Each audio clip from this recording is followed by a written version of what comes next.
Hello, everyone. Welcome to BizChicks TV. This is the place to find tips and tools to help you do business better. We're here to help you run a profitable business that's fun to run and to take the hassle out of your hustle. And today is Tech Friday. So we're talking tech in a way that's easy to understand. I'm here with my friend and co host, Miss Francine Gregory, real estate entrepreneur and tech diva. I'm Terralina from California Cover Ups, and we are the Biz Chicks. So sit back, relax, enjoy, maybe even take a few notes, because if you discover something that'll help you, you want to be able to remember where you found it and what it was. Okay, so with that, we always like to get started with this day in tech history. And so we're going to go right into it. I hope that you're ready. Friend, what do you have for us today? Good morning, everybody.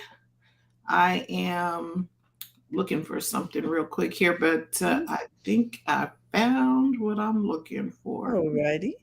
So, um, history, it seems like there's a lot of space stuff in the history. I was looking over the all of the notes. And I'm Mm-hmm. like, man, that's a lot of stuff on space, but let's get to it. And I'm looking for another little, there we go. Du- du- du- du. Anytime I'm looking, there it is. Okay, I'm better now. July 14th is what I was looking for. Okay. All right. So today is July 14th. We're going to go back. Um, yeah, we did that one. Control data. Okay. July 8th, 1957. Control Mm-hmm. Data Corporation, an early pioneer in the field of supercomputers, is incorporated. CDC's most notable employee was Seymour Cray, who during the 1960s developed the CDC, the fastest computers in the world at the time. Mm. However, in 1972, Seymour Cray left CDC to form his own company, Cray Research, which then took the title of creating the world's fastest computers. All right. Well, okay, somebody got to toot your horn. Might as well be you. July 9th, 1981, the game that launched two of the most famous characters in video game history is released for sale. Donkey Kong was created by Nintendo, a Uh-huh. Japanese playing card and toy company turned fledgling video game developer who Mm. was trying to create a hit game for the North American market. Unable at the time to acquire a license to create a video game based on Popeye's character, Nintendo decides to create a game mirroring the characteristics and rivalry of Popeye and Bluto. So they created something that would mimic Mm-hmm. that type of thing. So Donkey Kong is named after the game's villain, a pet gorilla gone rogue.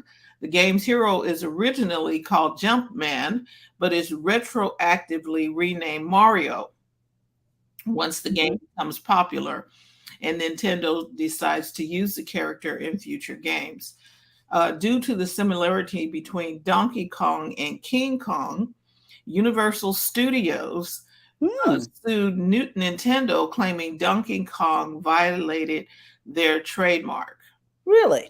Yeah. Kong, however, is a common Japanese slang for gorilla. The lawsuit Oh, was ruled in favor of Nintendo. oh, good.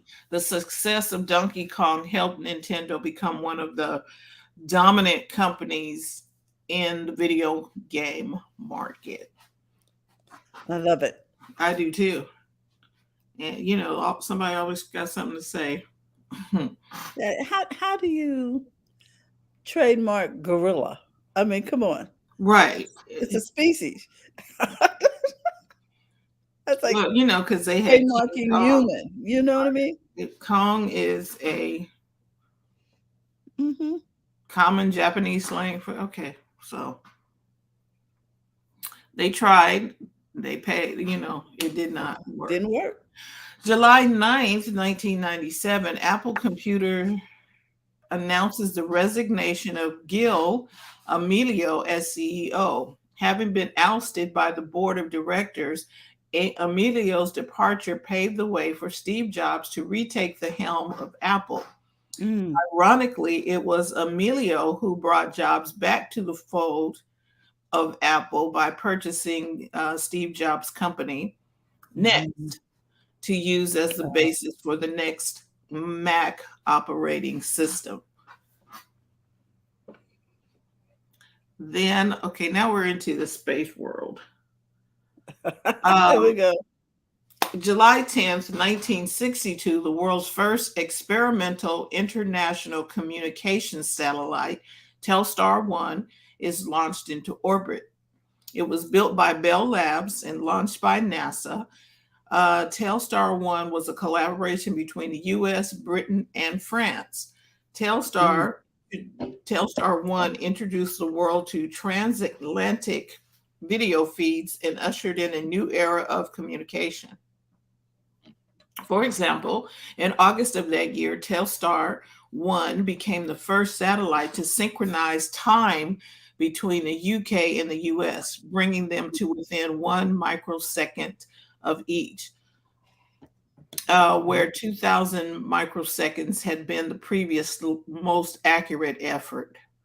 Telstar 1 was also the first satellite to send data between two computers, doing so in October of that year between two IBM 1401s in Endicott, New York, and Lagode, France. mm, For all the technological advancements, it was damaged by high levels of radiation in the Van Allen radiation belts, primarily due to high altitude nuclear bomb testing by both the United States and the Soviet Union in 1962. mm. It went out of service in November of that year, only 4 months after its launch. Wow. That was expensive. Go ahead. Yeah. So Telstar 2 was launched a few months later in May of 1963 using a radiation resistant transistors and launched a higher altitude to reduce the amount of time in the Van Allen radiation belts. It stayed in operation for 2 years, and the success of the two Telstar satellites, along with experimental satellites launched after 1962, helped pave the way for the first commercial geosynchronous communication satellite, Intelsat, in 1965. Although they are no longer in service, they still orbit the Earth to this day. Wow. I'm like, oh, okay, so there's space junk. Oh yeah, this space junk. But somehow I can't get over the fact that it's just orbiting without fuel. You know what I mean? Just I Because guess there's no that's there's gravity. no gravity, so it's just kind Mhm. of Just hanging out, Yeah. just hanging out there. July 11th, 1979, the first American space station, Skylab, re-enters the Earth's atmosphere and burns up after plans for keeping it in orbit failed to materialize. Mm. Fragments of Skylab fell around Perth, Australia, killing one cow. And they want us to go to Mars. They want us to ignore space junk.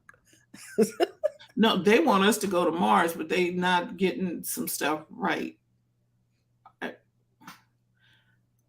Okay, they're just doing too much.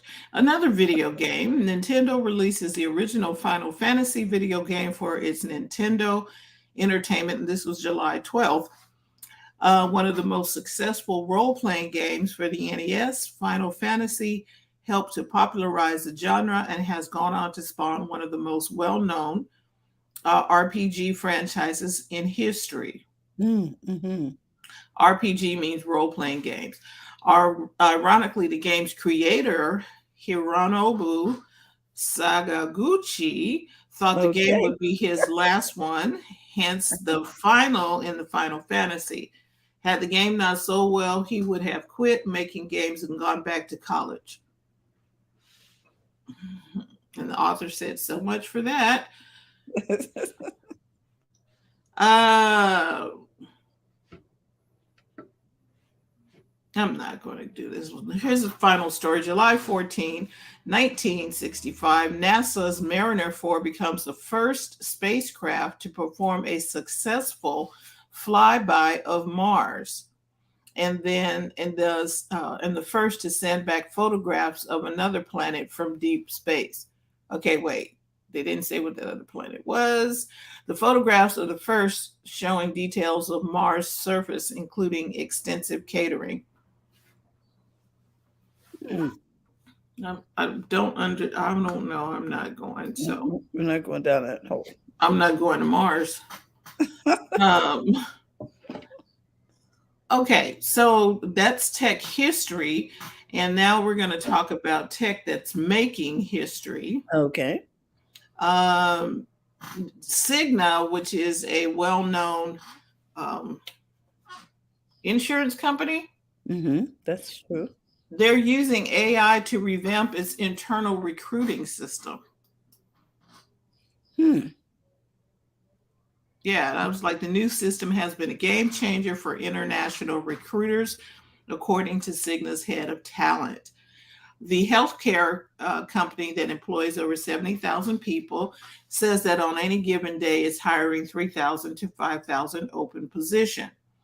But a few years ago, the vice president of talent acquisition, her name is Amanda Day, realized those open positions weren't on the radar of some of Cigna's most promising candidates, its own employees. So she says there's no greater talent pool than your own. And unfortunately, our ability to get out to the masses internally was not working well. She said that employees had an easier time finding open positions at Cigna on LinkedIn than through their internal talent system. Okay. Interesting. It varied. Fearing Cigna would lose valuable talent to external competition, Day and her team decided to overhaul their internal talent management systems using artificial intelligence. She said the new system has made career opportunities more visible to current employees and helped boost internal hiring. When Cigna decided that they wanted to update their internal management system, they put together a request started by talking to 10 different vendors, according to Day. Her team ended up selecting Phenom, an AI-powered HR platform, because Day said the company understood what Cigna was trying to do with the project. It also helped that Phenom could integrate its technology with Workday, the applicant tracking system that Cigna uses. Yeah. So we might actually get some promotions based on merit. Yeah, and actually get some people that have the skill set that we are looking for. How And the don't have system to be works? trained. Right. The way Phenom's platform works is akin to Netflix recommendation system, said John Harrington. Just as a user might give a thumbs up or a thumbs down so that Netflix learns more about their viewing preferences over time, Phenom draws upon user data to recommend employment opportunities. A system like the one Phenom built with Cigna collects data on employees' strengths, skills, duration in a certain role, and a desire for growth at their company in the future. This allows Phenom's technology to provide recommendations that are really tightly aligned with where a person is in their career, pegged to their interests and their qualifications. The employees can create career profiles and indicate if they're open to new opportunities. Not only does this system use AI to recommend open roles, it also helps them network with peers. Go ahead. This is great because it's in a lot of companies, it's hard to even understand what the process is for promotion. Correct. and you're at the mercy of your manager as to whether or not you can actually even apply for things. Did you know that? Right. It's just crazy. So if your manager doesn't like you, there's no way to get around Except getting with out of that department, moving on. except with this AI can do that. It can help you. It's going to suggest employees that you might be able to talk to learn more about what they do on a daily basis, to Mhm. see if it's maybe that's a transition that you would want to take in your career, according to Ms. Day. So it's able to give employees greater visibility to the opportunities that exist within the walls of Cigna. Um, Nice. the system becomes more effective as employees feed it more information. If an employee indicates they're not interested in a certain job, for example, the system will learn not to suggest similar roles in the future, just like Netflix. Mhm. Okay. Well, okay. But if you find out later that you are interested, if your situation changes, like you want to relocate or whatever, I guess you can go in and update your profile. Right, you can. Um, and then the lady, with this Miss Day, she admitted that it's not easy to hold employees' attentions 24/7, and is aware that job offers from other companies do arrive. By giving Cigna employees a platform to grow and navigate their career, the hope is that they all understand all the opportunities that are available to them within the company. And she said, Hmm. it's my job to make sure that our employees have a robust career experience when they're here. And a part of that is giving them the ability to really learn all the different avenues that they can take. Well, I'm glad to hear this because I Mhm. think people are really challenged with what's going to happen in their careers with all of the developments in AI. So this Right, is a great use of it. right. That So, is your week in tech history and tech that's making history. okay. Well, thank you, Fran. Hmm. We're going to get started over here with tech news because I always like to just have little quirky things that are going on. And one of them is, remember, a couple of years ago, we saw this 3D printer that was printing houses down in Mexico, Yes. and technology had not come to the US yet. Well, someone is using this technology in the US right in Florida. And let's see if I can share this video with you. Let's see. Let me get it in. This is a good thing because it it takes now into consideration people can afford to get a house. Yes. But this, you see, it says I'm here in Wellington, Florida. You see Hmm. that? Okay, Yeah. so let me turn on the sound and get this video started. I'm here in Wellington, Florida, where Printed Farms is building the biggest 3D printed building in the country right now.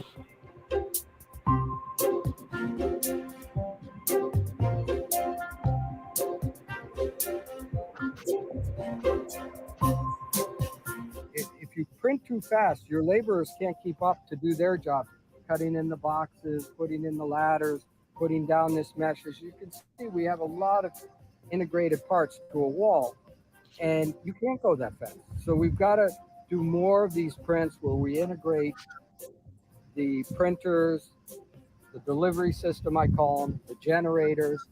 So it's the most economical and cost effective. And the hardest thing right now for us is the labor source.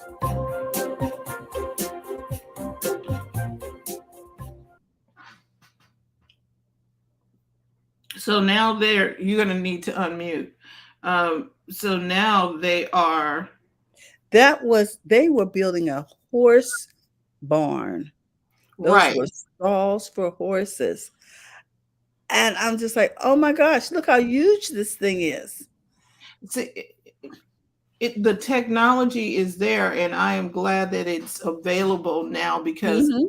That's not the same company. This is a different. No, Iconic was the other company that was yes, building the homes.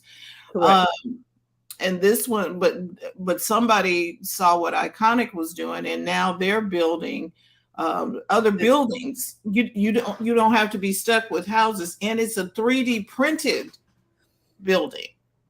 and it should be much more economical. And as the machinery becomes more available, he said his most difficult thing was finding people with the right skill sets.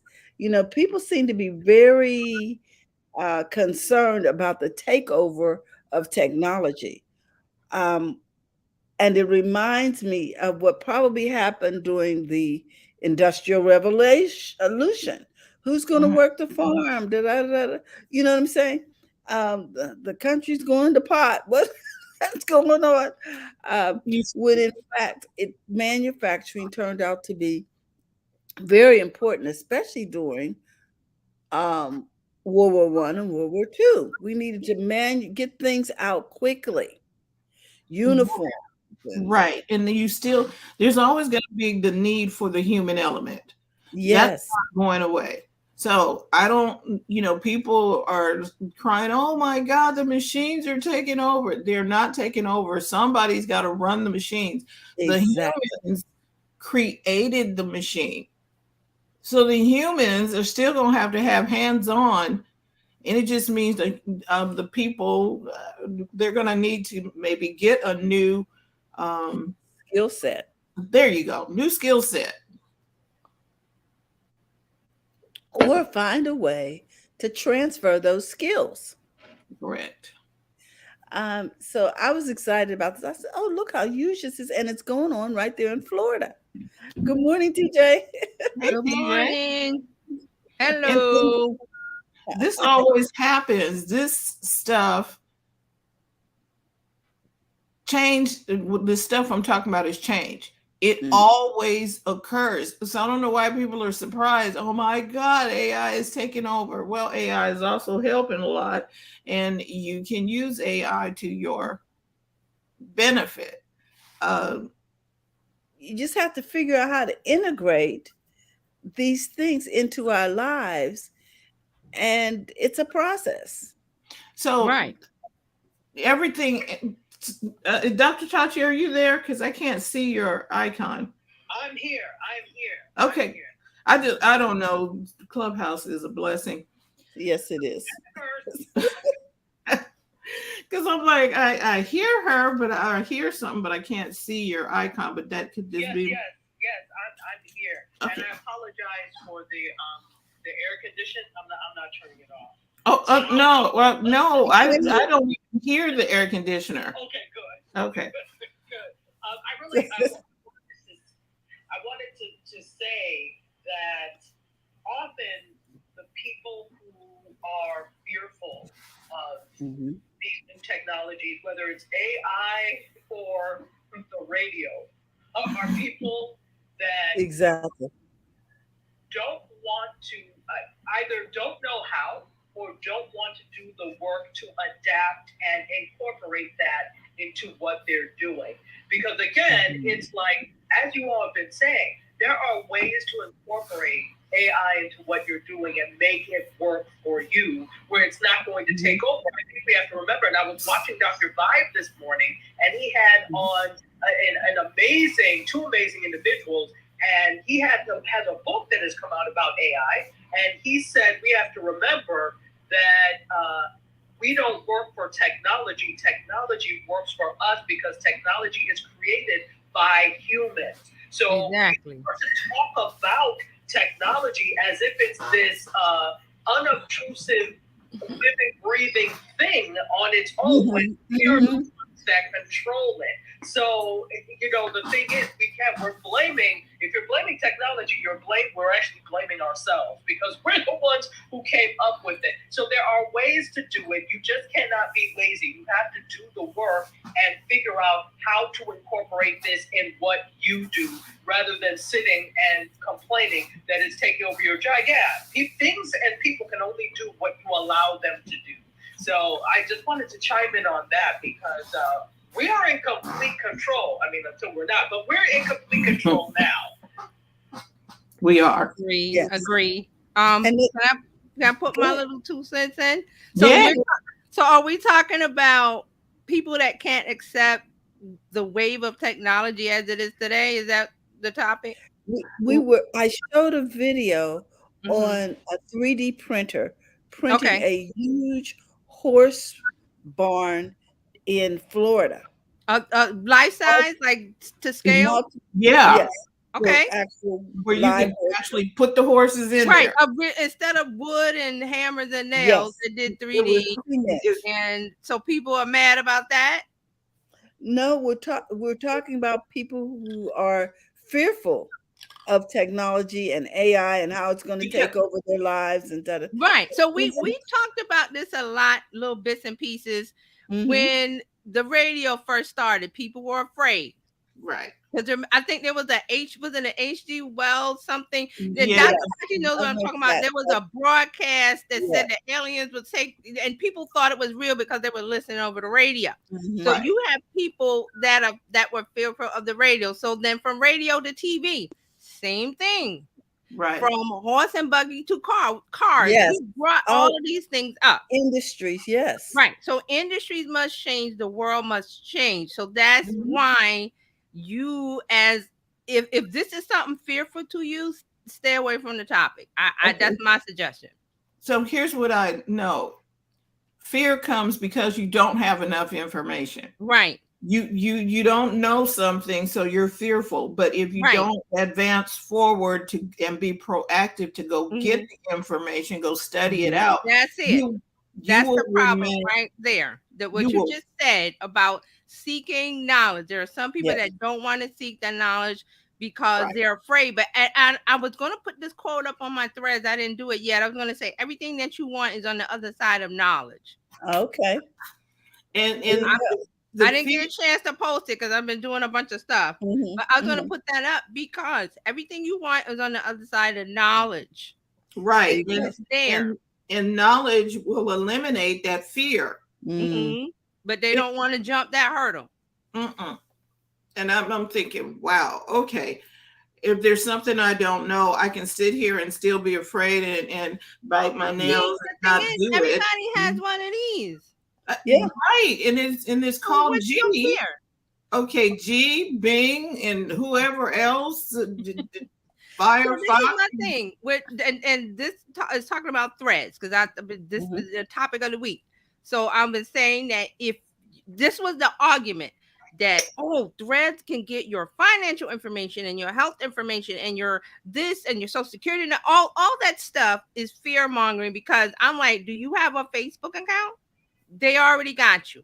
Do you have a WhatsApp and you use it all the time, every day? They already got you. So the stuff that people are putting out there is like that's information that is protected by law. You don't give that up unless you don't read the terms of service. Now, if you don't read the terms of service, that's on you because it's there that they say we take this and then we take that if you volunteer it. So don't volunteer it. Correct. So I don't understand what it's the fear mongering, and it's just seems like this week it's a lot of it because of the Threads app. And I'm like, I see people, this, that. I'm like, don't use it, delete it. Don't Okay, it's optional. And everything is optional. We didn't, and because I mentioned it to somebody else who I think would be really good on Threads, and they were like, "Well, but if I delete it, it'll delete my Instagram account." I'm like, "You don't need to delete." See, just I don't be help. activated. I don't volunteer stuff anymore like that. I mean, in real life, because of what you just said. I just wait. I don't say anything, and if they ask me, like I had a meeting this week with a PR person, and we were talking about Threads, and she said, "Oh, should I?" I said, "Yes, you should." For one, to try it to see if you like it. If you don't like it, you can archive it, and it never sees the light of day until Instagram puts a little button in there that tells you to self-destruct your threads because it's coming because people are asking for it. So it will come. The button to delete completely, but there's an archive button where you archive your threads.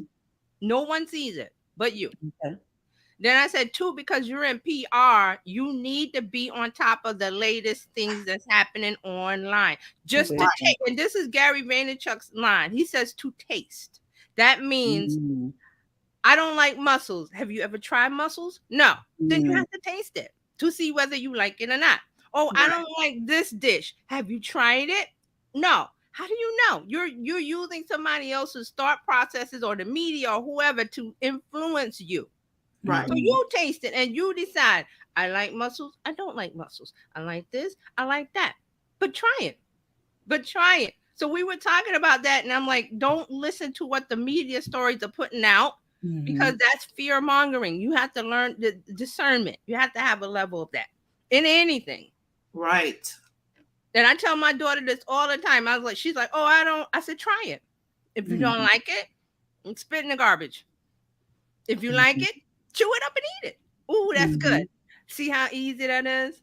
But I don't know why people have this thing about tech when that we've been building on this information age for years. It's that Listen, been on the ramp. You got a phone, yeah, you're there. I remember talking to a young lady who was majoring in AI in Mhm. 2000. It's That's what, been 20 out. some years ago. It's Yeah, it's not not new. new. No, And if you we've had AI as long as we've had robots. it's You just know, that it's and being integrated into your everyday life, which is what people are afraid of. People were afraid of the phones when they came out. Oh, they're going to give you brain, blah, blah, oh, Telephone, I yeah, remember the that. telephone itself, the cell phone itself.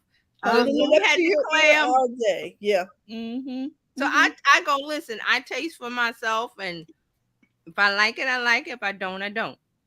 So There's people were afraid of 5G. Oh, you should see all the signs that was in the lawns around here about People were no afraid. 5G.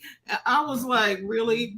So you People want but were okay, afraid let of me put it this way. If you told what them you say. faster, if you told them faster cell service, they would sign up in a heartbeat, right? Well, no, Mm, these people were the old crotchety ones that were Oh, like, okay, okay, no, we don't want it. okay. And I'm like, I need this thing to move a little faster. So I'm gonna need y'all to, I because they like didn't want to put. fast. I wanted the towers to go up in our mm, neighborhood. There's one corner where these people apparently did not want a tower, and your mm. phone, I don't care what provider you have, that corner. Remember the stories about the cell phone if you held it up to your head Yes. about getting brain cancer? Now, I'm there might be a little bit to that, but I'm like, okay, who stopped using their phone?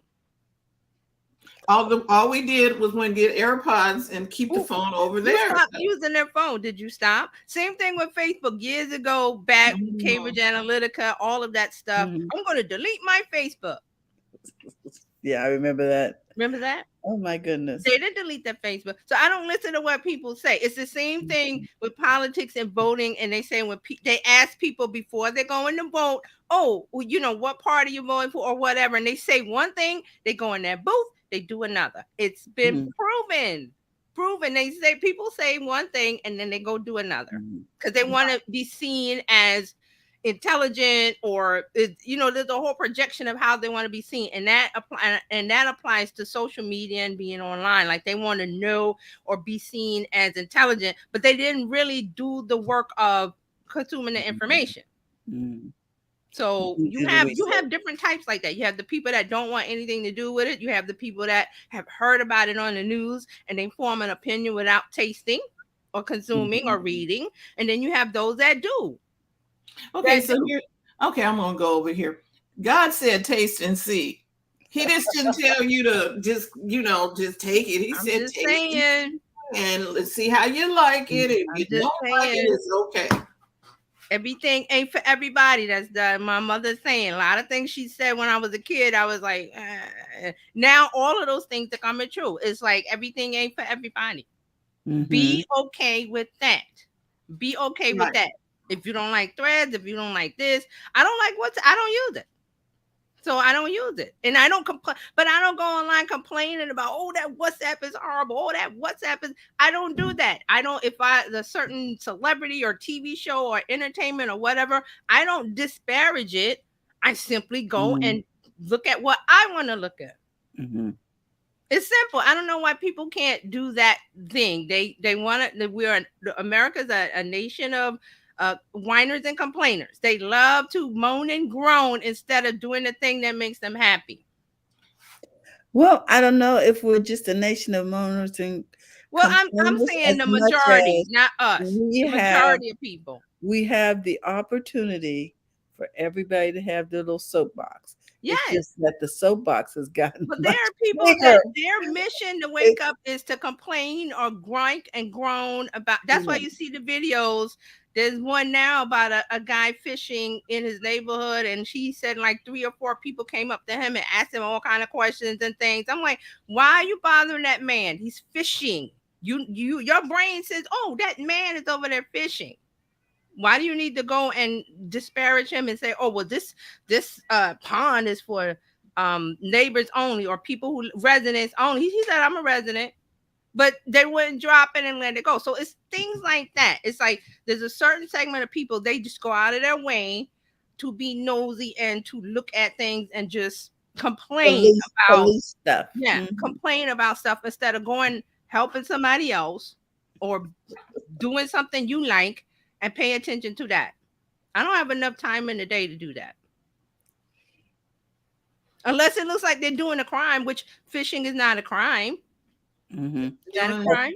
Chilling with the line in the water. In a chair. In those folding chairs with a hook, and your brain says that man is fishing. Not their brain. Their brain didn't see a man fishing. They saw something. They saw something else. Yeah, they saw. We don't know because we're not venturing into that dark place. Right. I'm not. Because that's why I didn't bring up the ethnicity of. But you can guess. So you're gonna guess what it was. So I'm thinking, why don't you go about your business and do something that's charity for charity that needs it, or somebody that needs help, or knock on your neighbor's door and say, hey, you need anything, or instead of going around policing and doing. But that's just how people are here in this country. So most majority of that group. But that's just how it is. They just love to complain. That's why I'm gonna stick by. They like to complain. So I filter it. It's that lady next door on Bewitched. After Kravitz. Yeah, that's Kravitz. Okay, that's who they she are. Was forever at that window. She woke up and went to that window to look at what Darren and Samantha. Mm-hmm.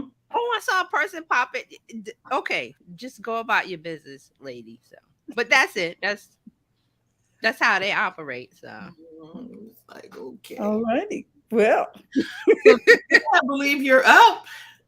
Or Terry, will you finish? I think you're up. I did have one more story, but I don't go ahead. We have time for it. Do we have time? Time. It's almost 9 o'clock. Okay. Well, I wanted to talk about the fact that drones can be very helpful.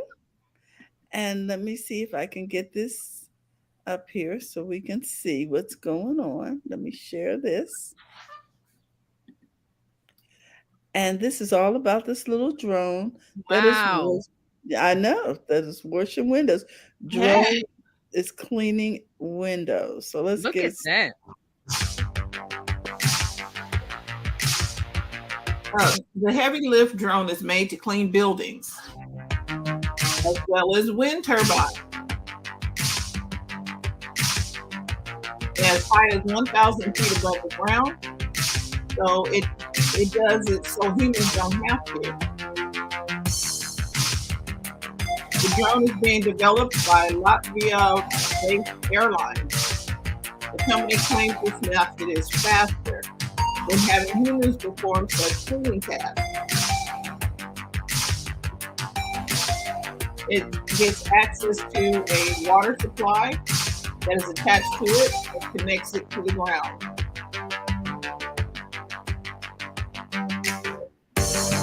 We're trying out other appliances that can be used for firefighting operations in the future.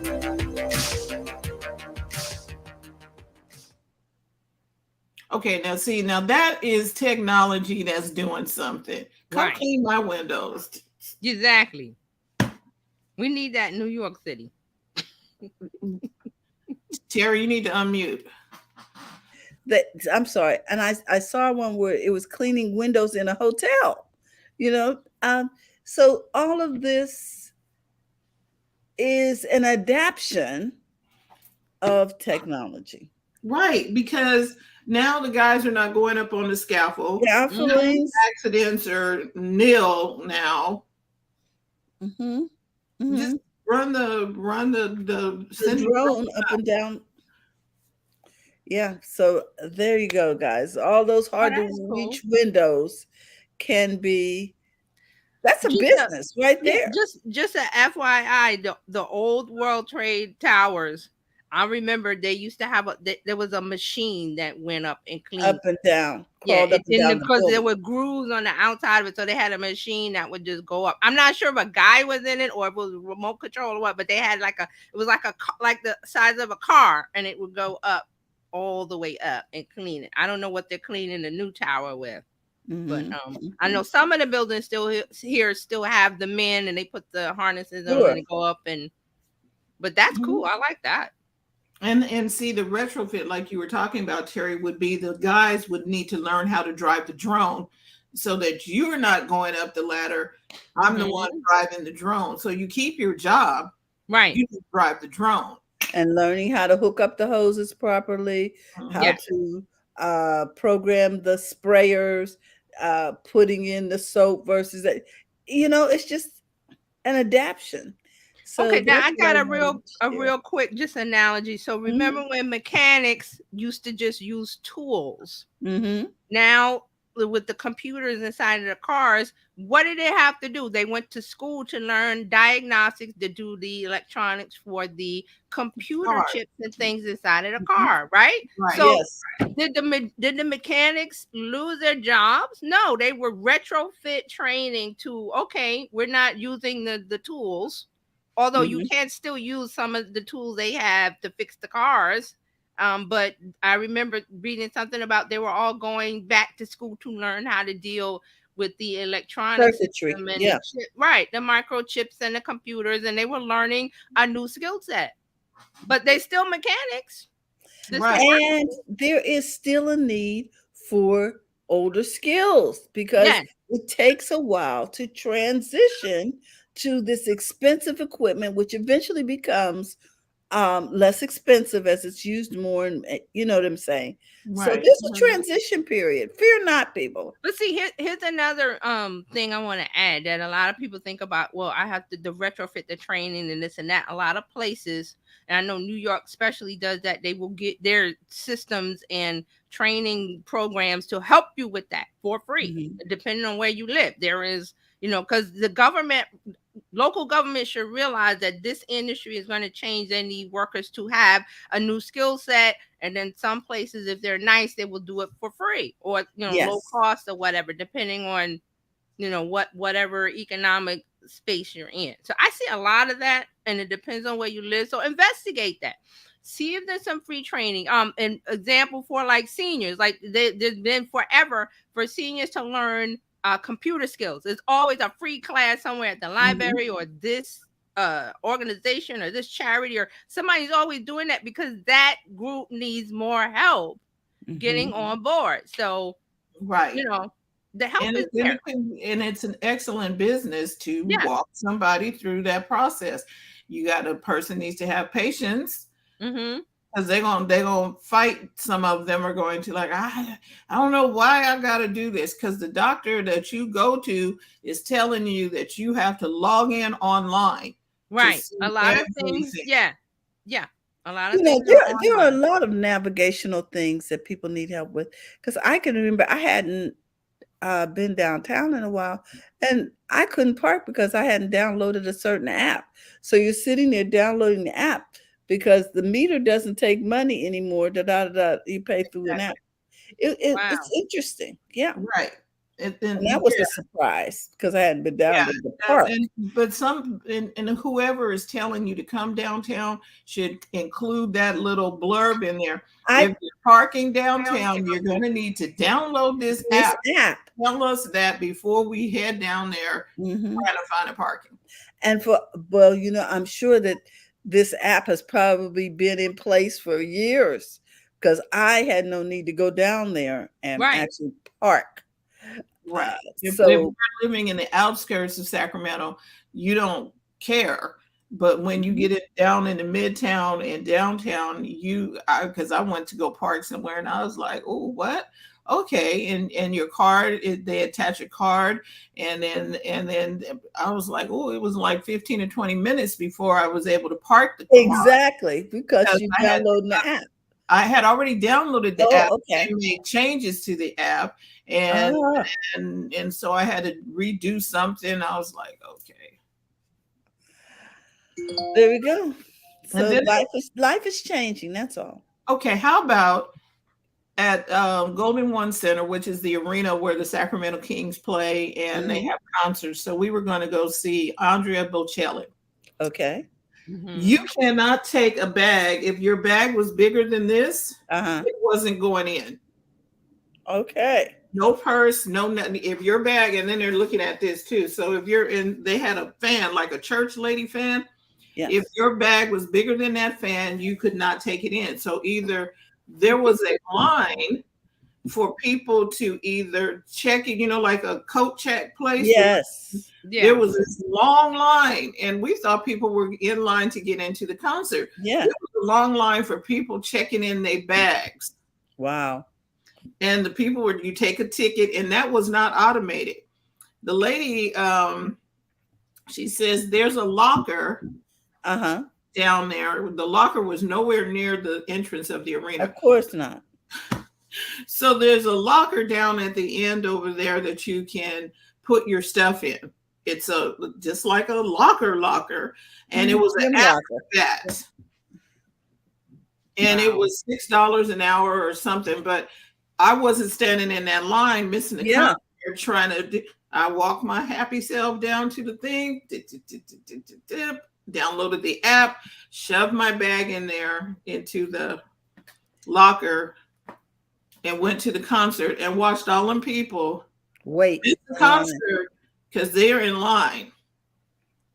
And when you bought the ticket, there should have been something on there saying you cannot bring a bag larger than da da da da da da. It probably was. It's probably in fine print in light gray, and you didn't pay attention. You know what I'm saying?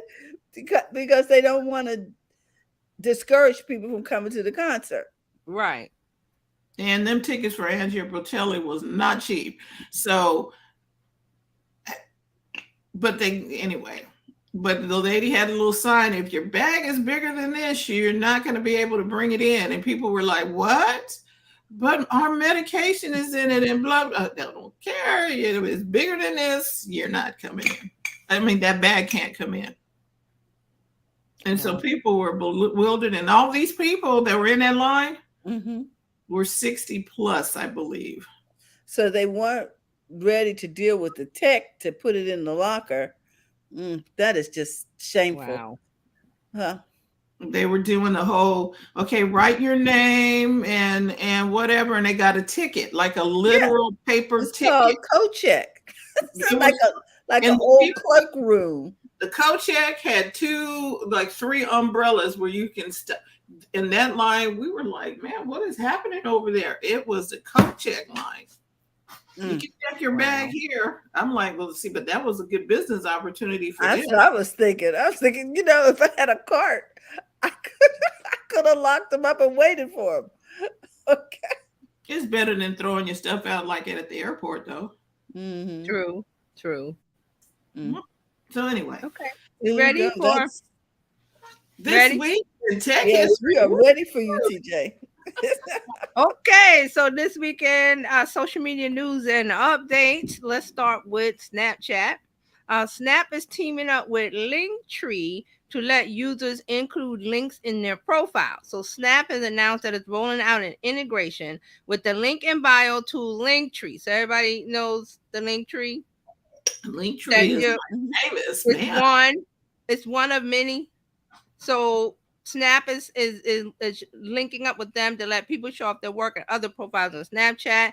It's going to allow links in the profile of creators. Up until now, it only allowed brands and Snap stars to include links. Snap stars is the creators that they have that special feed. It's called Spotlight, I think, where they can put influencers can put their videos like TikTok and things like that. So it was only available to them. So now they're saying anyone with a public profile, you can include links to your Linktree profile. Snap allows any user over 18 to create a public profile.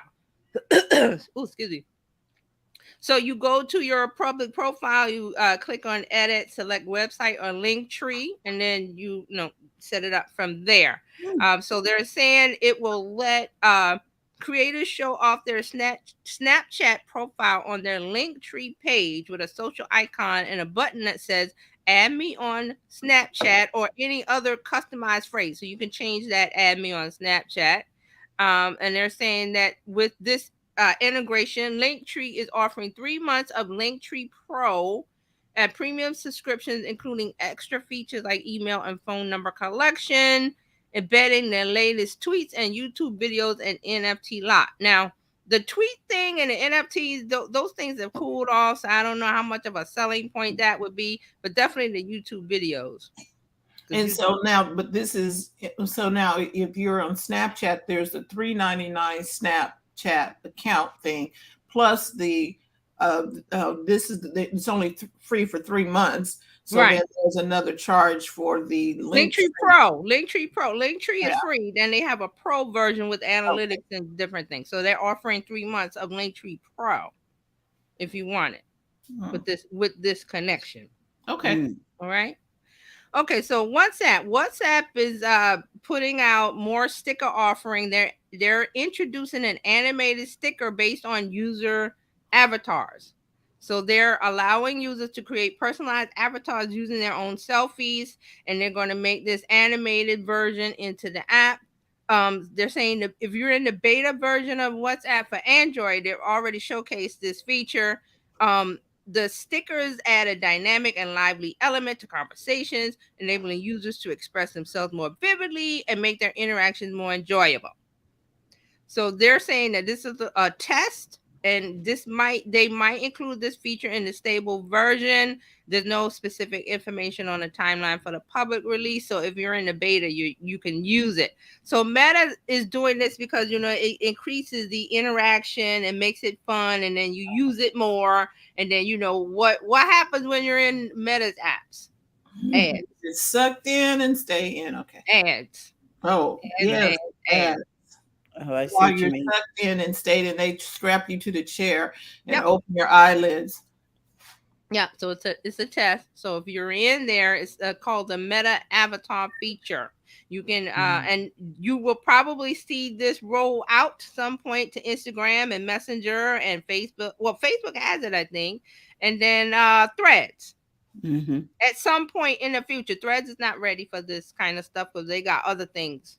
They got other fish to fry. Dr. Tasha, did you have a comment? Oh no, I was just laughing at your eyeballs taped open. Yeah, that's what they See, do. when you make the app fun to use, you use it more.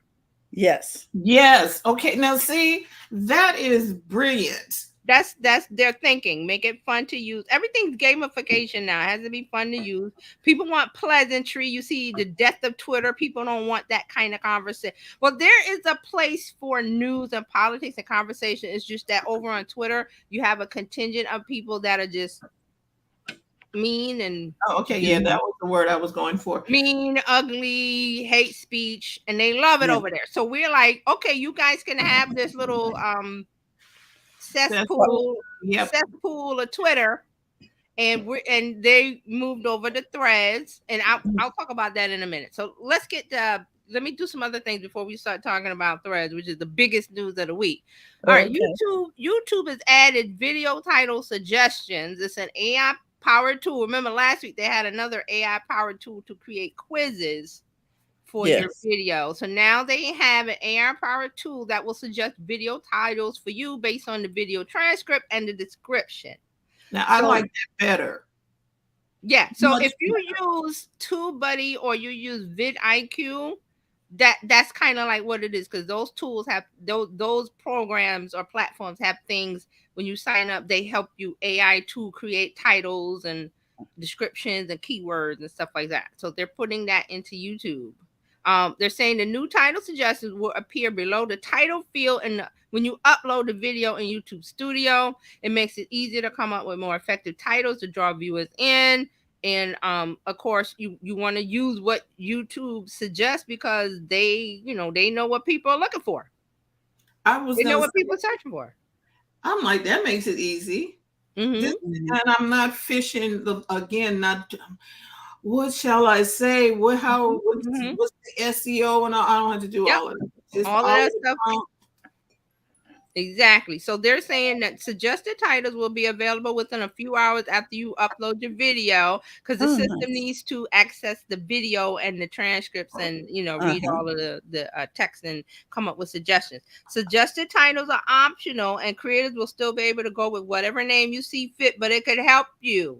So YouTube is trying to help, and they're little by little they're putting little things in to help with engagement and getting people to watch your video. So with YouTube, it's very important. The title and the thumbnail are the two most important things, because that's what draws the people into your video. Right. So I like YouTube, this. YouTube is giving you help. So that's what I'm saying. YouTube, if you're not there, please go. And you don't have to do face. They have a thing called faceless videos. There's lots of videos on YouTube. Search faceless videos, and that's just with you use stock imagery, or you can use AI imagery now to do it, and it's just voiceover, and those are popular. And you think, well, who's watching that? A lot. Remember who watches YouTube?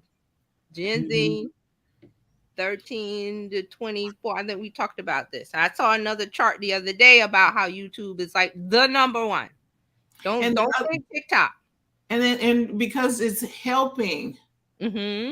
it's helping people. You know what I mean? You get Mm-hmm. help. Yeah, you're getting help. So I, I YouTube don't want to understands that it say, has to help the creators. The process has to be easy and satisfying. I have to get a result. Or you have to help me, because then you make more content, which YouTube likes more content because more people watching because ads. and what I was saying is the faceless ones, I don't mind if they're faceless, because I just need you to show me how to fix whatever Mhm. I'm working on. I don't Right, care if you have a viewer in the view. I don't need to see you necessarily. Tell me right. how to do whatever I'm doing. I've seen a lot of videos lately that talk about using AI imagery and how to do it and how to do the text and do the voice. There's even a channel I saw that everybody was like, "Is this a real person?" It's not. Mhm. It's an AI voice that sounds totally real, like Mhm. totally. And it was all just imagery and the person talking about a subject that was interesting, or trying to teach somebody something, or there's lots of motivate. There's lots of things on YouTube. Find what you want to be in, find your niche, and don't let I don't want to be on camera stop you. Correct. So YouTube is trying to help you. They've got lots of tools for creators for onboarding to make stuff easy. So this is just one of the things, and I'm happy to see. And remember, YouTube has a new CEO, so I expect more things. I Mhm. expect more things to come out. All right, so we gotta talk about Twitter. No, I don't like to talk about Twitter, but we will talk about them. So Twitter is going to enable users to hide their blue check mark. What's the Well, okay? why have it if you're gonna hide it? Oh my Because God. let's get into it. So you paid your $9. I don't know how much it is with Twitter Blue. You got your little blue check. You got all the Uh-huh. stuff that goes with it. So the people that thought buying the blue check was going to elevate them somehow and make Yes. them elite or whatever is finding out that that's not true. because it's not about the blue check. It's about what you say and how you say it and how you interact with people online. So these hateful people decided to buy a blue check thinking that's going to make them official, but what you say turns people off. So they're finding out that they're getting a lot of hate from the people who don't like that you think, you're trying to elevate yourself when you're not, and you're just a part of a hateful group or whatever. So they're calling them out. So now Twitter is saying that you can have a toggle that will mask the blue check. So it will also include a warning that some actions may still reveal that you're paying for the app, like posting longer tweets or using its text editing tools. Some of the blue functions may not be available to you if you deactivate the blue check. Now, in this article, it said, why would you want to do this? Yes. And this is quoting from the article. It wasn't the blue check mark the ultimate symbol of the anointed elite, which Elon freed for all users, effectively returning power to the people. That's a quote from him, that he was going to give the power back to the people. So now that they have this power, these people, they're finding out that they're getting a lot of backlash because their messaging is still horrible. So now Elon says, okay, well, so you don't want nobody to know that you're paying, so we're going to allow you to turn the check mark off. But in this article, it says there are other things that will notify you that they are paying, because they can do more than 280 characters in a tweet. Yes. Do I care? I'm trying to understand how this is going.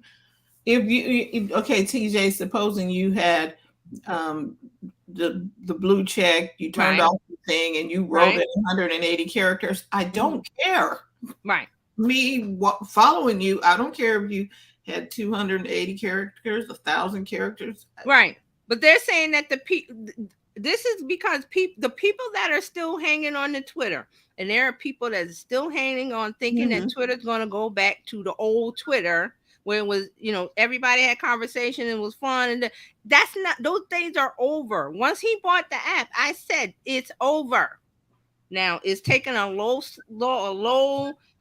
slow death march to being over completely, but it's going to get there. Maybe it needs another 6 months to a year. But Threads came and really, hastened that, because people are moving to Threads and saying, why they moving to Threads? Because they missed out on the Twitter fun back when it first started. They want that conversation of enjoying talking to people without having hate people come in and harassment and saying, so they're doing that on Threads. So those people are leaving, or they're going to Spoutable, or they're going to Blue Sky, or they're going to Spill. I'm not sure what's going on with Spill. I haven't checked on it, but they're going places.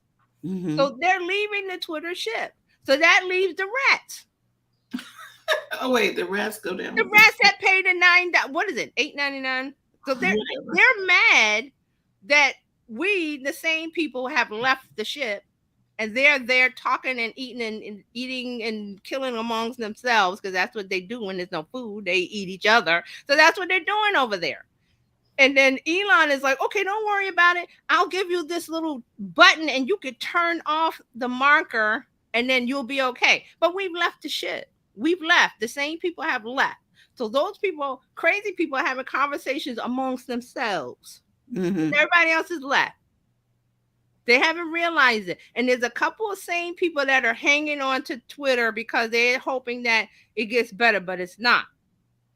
They need to move on. But there are some people that are doing that. So here's another indicator of Twitter versus Threads. Threads has had a lot of news organizations sign up, a lot of celebrities, a lot of big people have moved on to Threads. Yes, so that's another sign. Something you said, Threads is fun. Yes. I have not. I have not found an app that was fun in a long time. I'd rather be there than trying to figure and maneuver my way around Facebook. Sometimes I'm trying to even get into my Facebook. Okay, now which profile am I going to? And I was like, ooh. They confused the situation. This is why the CEO of Instagram, he said, I fought for this to be a separate app because everybody else at Meta wanted to put it inside of Instagram. I'm like, heck no, there's too many things going on with Instagram and there's too many things going on with Facebook to confuse people. So this is simple. Right, because Facebook is definitely not simple. I was Right. like, I'm done. So now Threads isn't perfect yet. They had, No. I believe the CEO put out a list of things they're working on, and the first thing on the list was follower feed, and I was like, I hope that's in order because that they need a follower feed, which Right. is I go in and I see the people that I follow. I don't Oh, go in and see Everybody. every wonderfulness. all this stuff. I'm like, I don't come in here for sports. Why am I seeing ESPN and NFL? Because people are not requoting but rethreading or whatever. We're still trying to figure out the terminology. They're quoting somebody else's and it gets into your feed because you follow them. So the following feed would fix that. So I could go in and tap on following, or I hope it's the default, but I don't know what they're doing. But I'll be able to tap on following and see the people that I follow, which is Right. a small Mhm. group of people. Right. So they're working on things. It's just, give it time. But this is what's happening with Twitter. There's a couple other things. I think TweetDeck, they said they were going to put it behind Twitter Blue. He changed his mind. It's still free. Who cares? Because I left. I got some things going on automatically over there. So, I mean, I don't understand why the blue check. Who cares? The blue check is different in Meta than it is in Right. Twitter. Right. So the Twitter rats, and that's what I'm gonna call them. The hateful people that are still there using Twitter and mad, and they have words and terms that they use, Mhm. and I've seen them, and they use these kind of words to oh well Elon is here to free. I'm like no, I don't have time for that. So Twitter's not fun. No. Mhm. It's Mhm. never gonna go back to being fun like it was in the early days. Wow. You remember So the days when Jimmy Fallon would do his trending topics?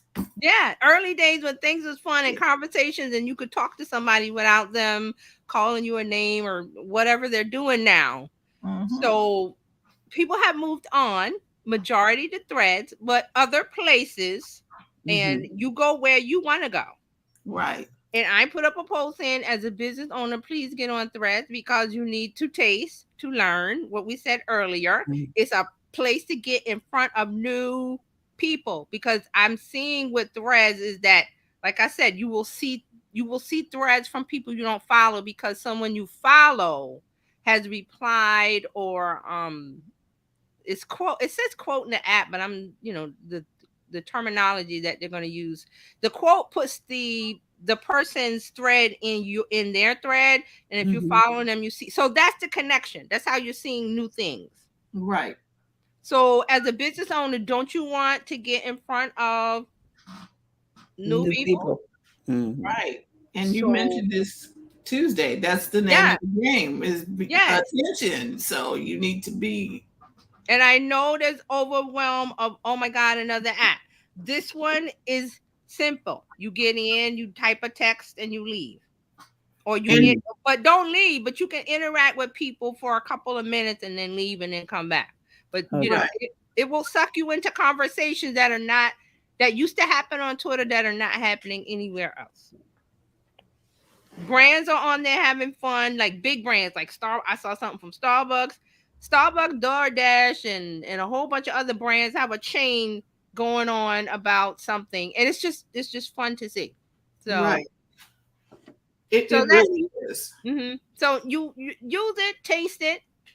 I Okay. can fit Threads in as a business owner. I can shave 5 minutes off of something else, Facebook or whatever app. Shave 5 minutes off of somewhere else and do 5 minutes of Threads. Mhm. Do the 15 in the morning, the 15 in the afternoon, the 15 in the evening, and then extra whenever you are bored or waiting in line or have time. And then that's good. You're good as a business owner. So that's what's going on with Twitter. Okay. So it's still alive and kicking, but only for the rats, the Twitter rats. That's what I'm calling them, the Twitter rats, because the same people I've left. Um, what's to say? All right, TikTok. Let's move on to TikTok. TikTok has tested a new shop feed. with selected users. So TikTok is still trying to get shopping into the app. So remember they had a live streaming shopping and they got rid of that. So now they put in a shop tab inside of the app. And they're saying that it's alongside following and for you and then shop. So it will take you to, if you're part of the experiment, they're saying it will take you to a tab where you can buy things that people are offering, not live stream, just people who have a thing set up to sell on TikTok. So TikTok is still trying to figure out how to get people to shop on the app because that's the biggest thing over in the Asian countries. So the Chinese version of TikTok, I believe, is called Douyin. It's one of the biggest apps over there in Asia where people do everything in that one app. There's been talk of Elon wanting to make Twitter like that app where people do everything, and that's not a happen. That's a dream. But what's happening is culturally we don't do that. We don't shop in. We shop if we're there, but it's not like a destination. Like the mall was the destination to shop, or Target is the destination to shop. We still do that. We will shop in the app, if we want to. But if we're talking shopping, we like to go to the store over in North America. But Asian countries, they all do everything from their phone, everything. So go ahead. I don't like the QVC popping up in front of my face type stuff. I don't. If I'm Yeah, on, we don't like that. I'm over on TikTok for enough. If I'm on TikTok, it's not for shopping. Entertainment. It's for entertainment or something else, or I want to see how. Oh, like this funny video from this person with her dog, or this person who's doing. I'm in there for information purposes. Right. I'm not there for you to be selling. Right. So that's why it's not working. And TikTok has tried, and Instagram has gotten rid of some of their shopping things because that's not how we shop over. Americans don't shop that way, but over in Asia countries, the app is everything to them. They use it for payment. If they see a street vendor, they don't pull out paper money currency. They use the app. There's an app that they use. I'm not sure if it's Douyin but there's an app that they use, and all the little street cart vendors have it, and they pull it out and they tap their little phone. There's no money being exchanged, no paper currency like that. So they consume differently than we do. We're still hanging on to paper currency, and in addition to other things, we're more hybrid. So TikTok is trying to make this happen, this shopping within TikTok. So this is another trial that they're doing. So they're experimenting with this shop feed. So if you're in the test, you'll see it. If not, then you won't. Another thing for TikTok, they're testing an option that will enable you to download your TikTok videos without a watermark. This has been something that influencers want because most of them start out on TikTok with their videos and they download them and they upload them to Reels and Shorts. Well, Instagram will penalize you for uploading a video with a watermark from another app. Also, YouTube Shorts, they don't like that. So they want you to natively come to the app, Instagram, and use the Reels function and make a reel. But most of these influencers are going, okay, I'm going to do one thing in TikTok and then I'm just going to put it everywhere. And so they're seeing less engagement and they're complaining. So now TikTok is going to test and then let you enable to download your TikTok video clips without a watermark. They're saying the option is appearing for some users in the more options menu when you upload a video. And so there have been other apps and other tricks that say, oh, they strip it out, but it really doesn't work because there's some metadata that goes along with the video. So TikTok is testing that. Only because Gen Z and influencers, they start their short form video over in TikTok because of the editing tools that Instagram doesn't have and YouTube Shorts doesn't have. So that's what I've heard, that they like TikTok for that. Okay. Yeah. All right. Yeah. All right. So Instagram. Let's move. Let's call this Meta. Let's call this umbrella Meta because it's going to be Instagram, Facebook, and it's going to be Threads. So we'll call this section Meta. Now, there's a lot of stuff going on this week. Let's start with more avatar stuff. Remember WhatsApp? So now Meta is adding avatar-enabled video calls. Okay. So they're letting you use an avatar to talk. Here's the quote. We've all been there. A call comes through, but your hair looks a hot mess, or you've just been bawling your eyes out while rewatching from scratch for the umpteenth time. Sometimes we're just not camera ready. Wouldn't it be great if there was a third option between camera off and camera on to let you feel a little more present on the call? So they have a little sample of it. So, when you're on the call, there's the number of squares that goes up to 4. So in each square is an avatar that you pick that looks like you. So it's not really you, and the mouth moves and you're talking. That sounds like butter, doesn't it, Fran? But butter didn't move your mouth and all of that, but they did have an avatar. And I'm wondering, can I just use my emoji that I created in Apple? Exactly. Well, this is Meta, so it would be Meta avatar. I don't. The avatar I have in Meta, I was like, I need to fix that because it's not. Mine doesn't look like me. No. Okay. Go ahead. They're saying the video call avatars will be available in one tap from the camera, will respond to how your face moves, enabling you to interact via your Meta cartoon depiction. Dr. Tachi has something. Have you seen the avatars, TJ? Yeah, there's a little picture here. I don't know if I could bring it up on screen. It's not really clear, but it looks cartoon. It looks like the avatar. Like if you've seen the avatars in Facebook and stuff and Meta, that's what it looks like. It's just that the avatar mouth will move to what you say, and then if you blink your eyes and move your head, the avatar will move. That's what it's animated. What it looked like. I just because I created an avatar for my. I can bring. Hold on, let me see if I can bring this. It wasn't that clear, but I'm going to try to bring it up. Because I have my avatar for my profile, I never use it because I don't like the way it looks. I don't like it either. Well, I put mine in my banner, and it looks weird. It doesn't look like Dr. Tachi said. It doesn't look like her either. So, and I'm not expecting it to look 100% like me. An avatar is supposed to be a representation, but I think it feels like there are not enough options to make it look enough like me for me to use it. And again, there are trillions of combinations of what someone could look like. Fine, I get it, but I mean, no, it doesn't look like me. Okay, I put it on the screen, so can everybody see? That's what it looks like. Well, that looks better than some of the stuff I've seen on. Anywho. So the mouth will move, the face will move, the eyes will move. Just like my emoji. I'm still a little creeped out by them. Is anybody else, or is it just? I don't use them. I don't use them. These are the 4 choices, huh? This is it. Well, no, that's not the 4 choices. This is an example. Okay. But Dr. Tachi said they look creepy. They look creepy. Maybe it's just me.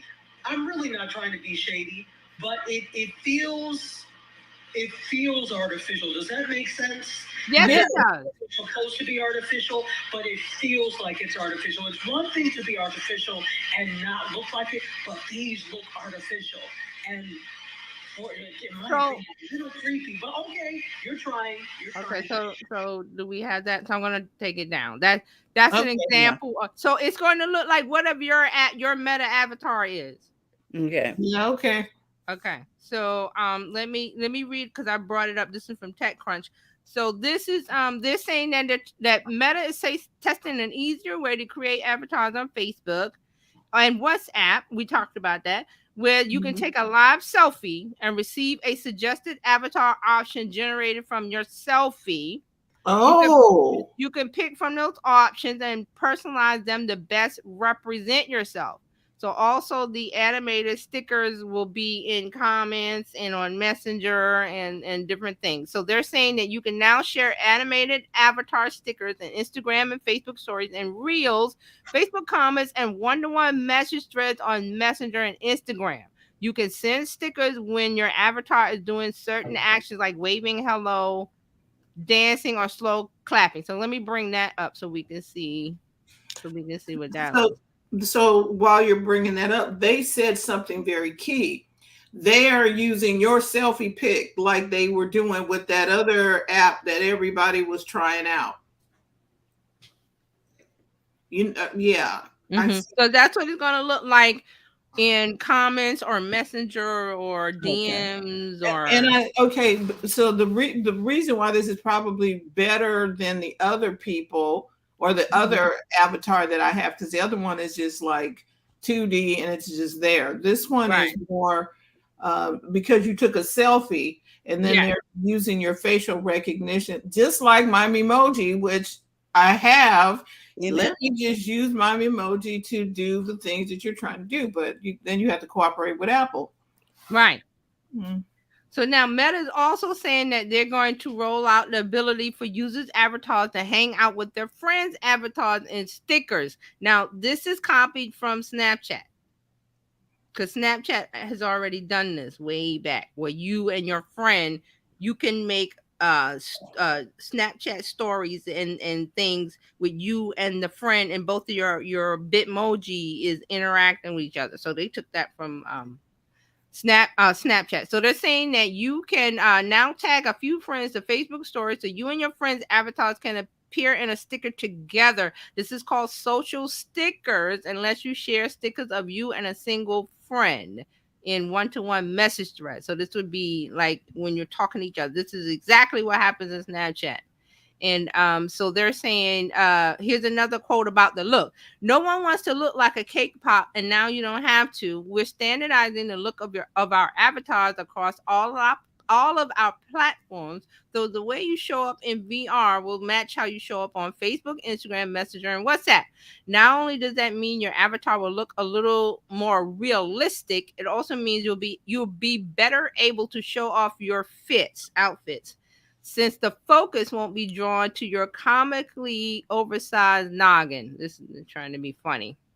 So that's what they're doing. They're doing these animated video avatars, and also they're changing the process so it will look more like you, which, like we said, it doesn't look like you now. Mm-hmm. So Mm. what do we think of that? Are we going to use it? Because it reminds me of that thing that we were not to use because the other one, what was that thing? Live something where people were taking their photos and it made an avatar of Mm-hmm. taking Live their, something. Yeah, I know what you're talking about. yeah, and that went away quick because nobody is talking about that anymore. Right. Nobody's talking about that. So Yeah. they are all right, so I have one about Instagram. Instagram is testing automatically added product tags and brand story posts. This has to do with their e-commerce things that they're playing around. It has an automatic detection of products from a brand's connected catalog. It will be highlighted in your story post. So when you make a story and Mm-hmm. then you talk about a product in your, because you've already set up your shop, so Instagram will know when you're talking about the product or showing a picture of it. It will automatically put a tag so somebody can go and buy it instead of you saying go buy this now or whatever. Instagram will put that in, and they're saying that you can remove, edit, or update as you see fit. This is an easier way to ensure brands are utilizing this in-app product tool, functioning as a reminder to ensure that social media managers are making such a connection, because they're forgetting to tag the product in, so they're putting it in um, as an automatic thing. So that is a test. So if you have a shop or a catalog set up, then that's something you want to do. Now, one more thing, Meta has blocked EU-based users from accessing threads via VPN. Oh, Mm-hmm. good. So Europe could not download the, well, I won't say Europe, I'll say EU, the EU, European Union, anybody in there could not download Threads app because of the ongoing GDPR fight between Meta and EU. So people were downloading it using a VPN, virtual private network, so they could, say that they were in another country, IP address wise. So they found out about EU, found out about that. I don't know how they have ways, and so they told Meta to block those people. So Meta is blocking them. And so here's the quote: Threads is not currently available in most countries in Europe, and we've taken additional steps to prevent people based there from accessing it at this time. Europe continues to be an incredibly important market for Meta, and we hope to make Threads available here in the future. So that was what was happening. They were blocking them from download. So people were circumventing the block from EU, and they figured out, oh, if I use a VPN and say I'm in, you could say you're wherever, America, whatever non-EU country, and boom, there's Threads on your phone. Okay. And they were doing that. So I don't know how they found out. Some little birdie told somebody, and the EU went, no, then told Meta to block that workaround. So see how eager people are for Threads. Right. And the people who are in the EU, that's a lot of people who do not have access to Threads. Right. We can get in and participate. Right. So that's how popular the app is now. Again, that may not last. The popularity of it may not last, but I think the app will be around because of the things that we said on Tuesday and the things we said today. That it's fun to use. People want to be there. I'm slowly seeing people putting links to their YouTube. Oh, I talk about this. Here's my YouTube link. Oh, I talk about this. Here's my Reels link. Oh, do you want to know more about blah, blah, blah? Here's a link to look at my course or learn more. So I see some of that coming in, and people are still like, no selling. But some people are doing it subtle, like instead of an in your face sell. Which I think that's what's going to happen, because you could put a link in the Threads. Remember, in Instagram, in your post, you cannot put a link in your post, only the link in bio.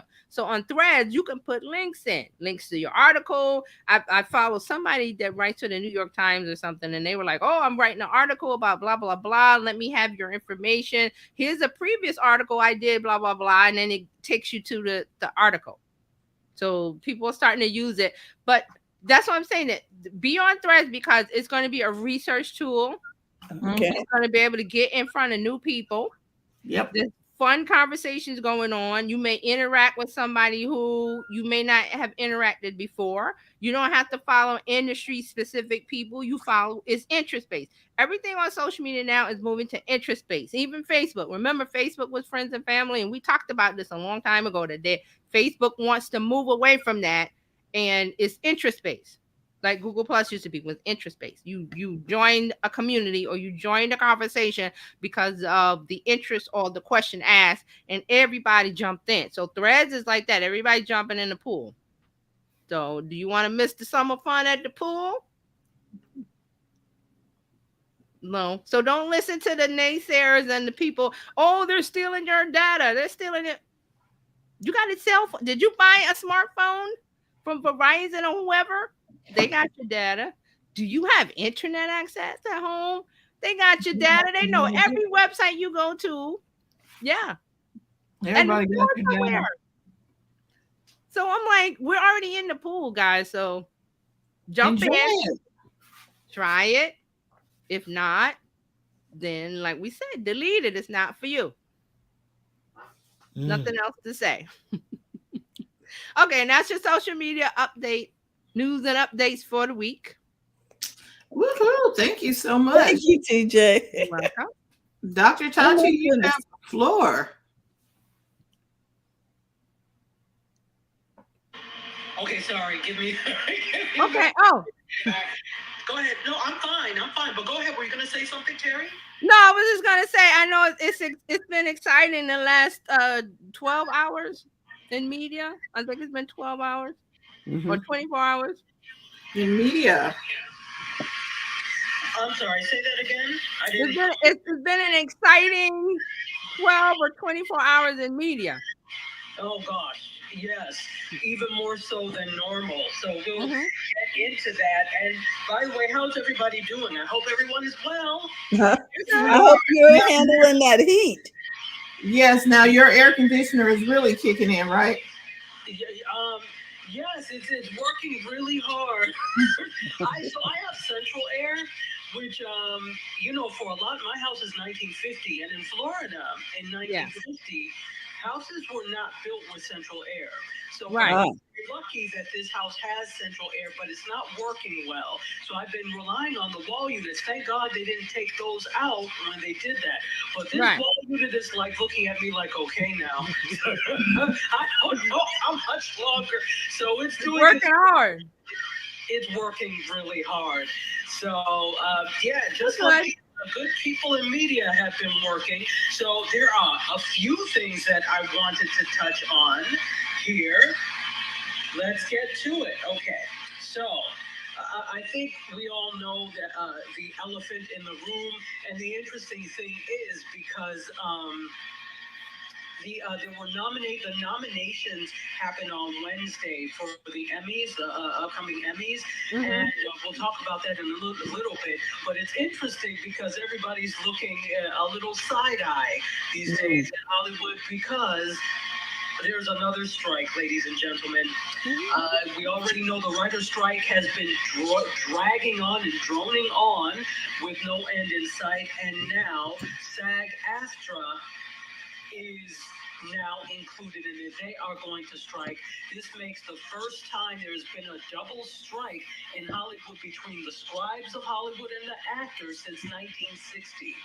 So I'm like, you all couldn't come to a and it's interesting because the argument by the CEOs and execs at these studios and media companies is, oh well, we can't afford to pay more.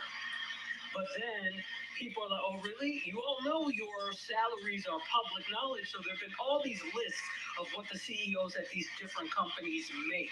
And it's not low millions either. Their compensation packages, from what I saw, were ranging from 20 million all the way up to like 55 million. And this is just a small sampling that I saw. That doesn't even include everybody at all the media companies. So it's interesting that you say you can't afford to pay more, yet you see this. So, but here's the interesting thing about the SAG-AFTRA strike. It's not going to include news and broadcast members. So members of the news media are not affected by this. Yeah, but they are the people that are in news. They are SAG-AFTRA. They are SAG-AFTRA union. For those of you who don't know, that is the union that covers actors, also all types of actors, because that's also at one point it was just SAG, the Screen Actors Guild, but AFTRA, I forgot what the acronym is, but that covered voice actors, and so they merged, and I can't remember how long ago it is, but no, that covers all sorts of actors, basically. So there's been a little bit of confusion about who's going to be impacted, but they've been sending out SAG-AFTRA fact sheets in the news industry on the impact to journalist clients who may be questioning what's going to happen to them because the strike begins today. So the short answer is SAG-AFTRA news and broadcast members are not on strike. That includes member reporters, anchors, hosts, and producers. They're going to work under individual stations or network contracts and not the TV and theatrical agreement. But for those broadcast and news members, the terms and conditions of their employment are the same and they're not affected according to SAG-AFTRA. So the union said this: scripted, dramatic, live action entertainment production that is covered by the SAG-AFTRA TV theatrical contracts will be considered struck work and you should not participate. So members are not required to walk a picket line. But the union said it would be a way of showing solidarity. So if you are news person. You're not required to do that, but it's good to show solidarity when it comes to that type of thing. Members are also instructed to contact SAG-AFTRA staff before joining a picket line if they have concerns about journalism conflicts or employer policies, because journalist members may also be covering the strike. So, 65,000 of the union's members, or 47.69% of eligible voters, participated in the strike vote, with almost 98% voting yes. And so picket lines are basically set up in places where news members work, and SAG-AFTRA plans to offer placards for members to place on their car windshields to show that they work under separate agreements. So this is what's happening. The strike is happening for the Screen Actors Guild, and news members are not required to participate. They have a separate part of their contract. Thoughts or questions? Feel free.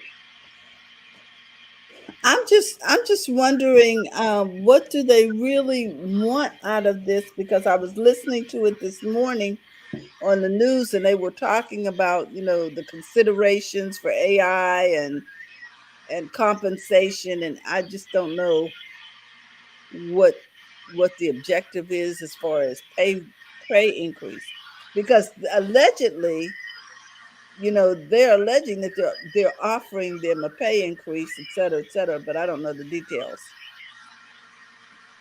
I was going to say that one more time. It's a little hard to hear. I don't know if the sound is not. Okay, Terry, say that again. I was saying that it seems as though the studio is offering a pay increase and consideration about the whole AI thing, and I'm not sure what the union wants. Does anybody know what they want? So you're absolutely correct in terms of that. They want consideration when it comes to the AI piece of it, definitely, because especially with the writers, especially. There's that whole thing that you can't put things past studios. What if AI really takes a stronghold and they're able to write out writers' rooms? Now, in the immediate future, that's actually not a big concern because AI cannot do what writers can do right now. It takes too much coaching for that to happen. There are nuances in writing for scripted programming that AI can't really handle now. But I think they want some safeguards and assurances for the future. Definitely the pay thing is big. Some working conditions. So those are the things that I am unfortunately not SAG-AFTRA yet. So I'm not privy to all of that. But from what I'm understanding and what I'm reading and researching, those are some of the things that they're looking at. And again, people have every right when you look at the compensation packages of the CEOs and you're seeing the inequity, yet you're being forced to do with less because they want to have more. They exist because of that. The industry exists because of the people behind the scenes and in front of the camera that make it work. You just kind of orchestrate in a sense. And to be honest, I don't know what the hell you actually do. So I don't know if that answers your question, but you're right in some of the things they're looking for. Okay. Thank you. Absolutely. So let's go on to Bob Iger. I don't know if he says Iger or Iger. I can never remember. But he is the CEO of Disney. He's going to be sticking around Disney a little longer than he said he would. Now, remember, he returned. They brought him back in and said, we need your help. So he's returned to lead Disney. He said he was only going to stay 2 years, but now it's going to be at least 4 because Disney has extended his contract through 2026. They said this in a press release. So this means he'll be staying at the company longer than he originally said back when he returned, as I said. And he was initially the CEO from 2005 to 2020, but he returned late last year in in a surprise announcement. And at the time, like I said, he said he was only going to stay for 2 years to help find a potential successor before his tenure was over. So his extended contract keeps him at the company until December 31st, 2026. And in a statement, he said he's staying longer, quote, because I want to ensure Disney is strongly positioned when my successor takes the helm. The importance of the succession process cannot be overstated, and as the board continues to evaluate a highly qualified slate of internal and external candidates, I remain intensely focused on a successful transition. So eventually he's leaving, just not now. So, but he's made a number of changes since he rejoined Disney. So, including 3 rounds of layoffs that affected 7,000 workers and making some adjustment to its streaming offerings. Now, to be fair, Disney is not the only company that has had layoffs, or the only media company, I should say, that has had layoffs. Obviously, it's never a good thing to have layoffs, but when you do that, it increases confidence in the company by investors, because that means you're trying to save money. It's a money saving effort, and that means there's more money for them. Selfish, yes, but that's exactly what it is. So when you start doing things like adjusting prices, raising subscriptions, letting people go, consolidating, that's a signal that you are trying to save money. It's a cost-cutting effort, and that's what investors like to see, because lower costs means more profit, which means more profit for them. Which sounds bad, right? It just does not sound good, but that's the way that industry works. All right. Any questions? No, it sounds practical to me. It does sound practical. Yeah, so he'll be around longer. Let's talk a little bit about, since we talked about TikTok a bit today, why don't we talk a little bit about what TikTok is doing with, I don't know, Terry, did you talk about TikTok and Redbox? No, she didn't talk about it. Okay, I didn't think, oh, she did. I didn't think she did. So here's the thing that's happening. There is a new partnership with TikTok and Redbox. So they're going to feature ads on Redbox kiosks. And they'll be featured across more than 3,000 video screens of Redbox kiosks nationwide. That's hard to say, Redbox kiosk. And so this is available through ad platform Crackle Connects, which is part of the Chicken Soup for the Soul Entertainment. Now, if you remember, Crackle was acquired by Chicken Soup for the Soul Entertainment. I talked about that before. So we're starting to see all of these partnerships happen. So usually the kiosks are in high traffic locations that are shot by millions of consumers, including grocery stores and discount retailers, according to Philippe Welton, who is the Chief Revenue Officer at Crackle Connect. And he says this partnership allows us to bring together the power of our exceptional content with the high visibility of Redbox kiosk locations, creating an effective and fresh approach to advertising. Interesting. So I have a question. How does Redbox even work nowadays? Okay, hold on just a second. Dr. Tachi, move your mic, or just shake it or something. Okay, there you go. Say something. Can you hear me? Now we can hear you well, whatever that is. Okay, good. Okay, Terry, go ahead. Okay. I have no idea how Redbox works anymore. Are they still renting DVDs? What's in there? Yes, they do still have, I guess, Blu-rays and DVDs, from what I Really? understand, because don't get me to lying in terms of personal experience, because I have never. Yeah, I haven't used it in years. Okay. Yeah, absolutely. So I don't know. I didn't even know that people still use Redbox. Because, I mean, to be honest, Exactly. That's what this new delivery and technology age has done to me. Rarely am I in a regular supermarket. First of all, my shopping is mostly done at Aldi and I was about to say TJ Maxx and Trader Joe's. So with Trader Joe's, you can't have stuff delivered, so I have to physically go in there. But Aldi, I do, and those are not two of the places that would have Redbox kiosks. It's usually more of the larger chain ones that have. So I have no clue where Redbox is, who has it, but according to them, they're usually in high traffic areas. But who is doing this? I don't know. I have no idea. Who has a DVD player that, I mean, okay, but that's okay. Let's go on. I regress. I digress. Truth be told, I still have mine. Is it plugged up? No, it's not, because I don't. Streaming now takes over everything, and if you think about it, I'm one that doesn't like a lot of clutter. Exactly. Mine is out of here. I can't stand that. It's already a thing. I used to, collect a whole bunch of CDs because I love music. So I've been able to find a storage system where they're all hidden away and I can't see them. So God forbid I now start also trying to get DVDs. I will not. So that's what's happening over with Redbox. TikTok is going to be, there must be something there. If TikTok thinks it's important enough to advertise on Redbox kiosks, there is something there, and somebody is using them. So I don't know what the methods are, but I think that's something I'd like to investigate. What actually is going on with Redbox and how that's working out. They have streaming.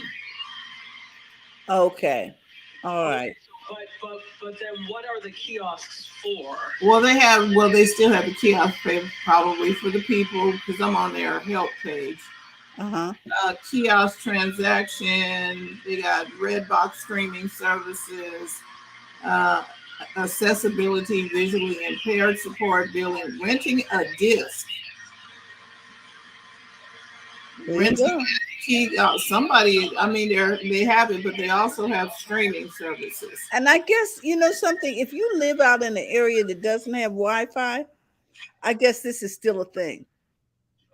This makes sense. I forgot. I have so much access to Wi-Fi that you know what I mean, Fran? Right. Because if you don't have access to Wi-Fi, then you would definitely download a video and put it in when you go to Walmart and that big red box machine is sitting there, you're still doing the same thing. Okay. All right. I feel better now, Doc. Okay, go ahead. Good. I think we also have to remember, like you said, we have a mix of generations now.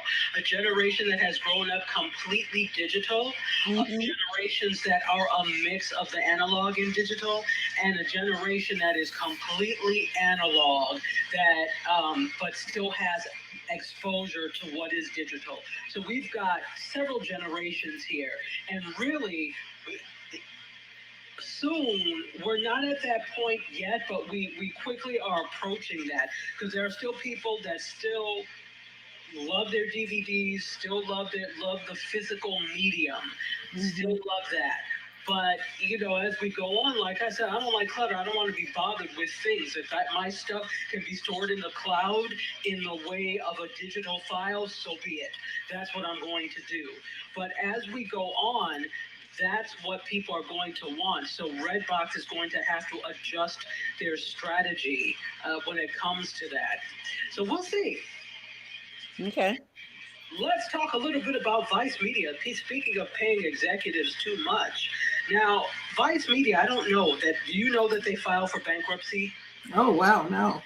Yeah, this was actually a few months ago that they filed for bankruptcy. So, but they paid their executives a whopping $11 million from May 2022 to May of this year, in the year before the company filed for bankruptcy. So you knew you were in trouble. So somebody knew this, but yet you still managed to shell out $11 million. So and this is in compensation. So, for example, the VP Subhatra Day received almost 800,000 in compensation.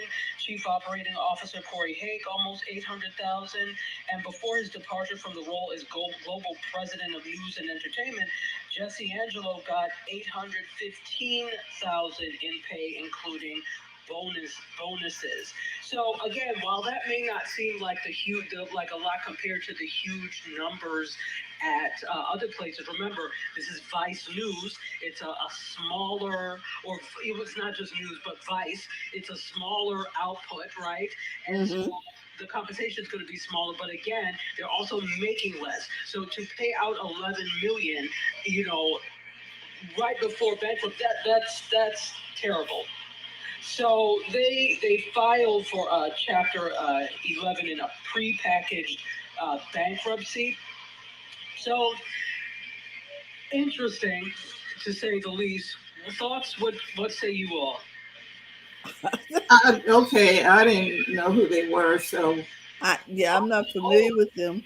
You're not familiar with Vice? Oh, okay. So if you just look them up, and Vice has been known for doing these really splashy, youth-centered, not youth-centered, but youth-driven and youth-centered documentaries. If you know a lot, Vice does a lot of documentaries. They do a lot of investigative reporting, a lot of investigative journalism. So that was this Vice TV? Like it used to. Okay, now I've seen them I've seen them on Yes. the lineup for different places. Okay, I'm good now. Yes, absolutely. So they filed for bankruptcy, but they still managed to pay out 11 million in compensation to their CEOs. Isn't that nice? On the way out. On the way, yeah. I you know what? The moral compass. Some of these companies, and I'm not just blaming media. That is, and unfortunately, because the U.S. is a capitalist society and practices capitalistic ways, capitalism dictates profit is king.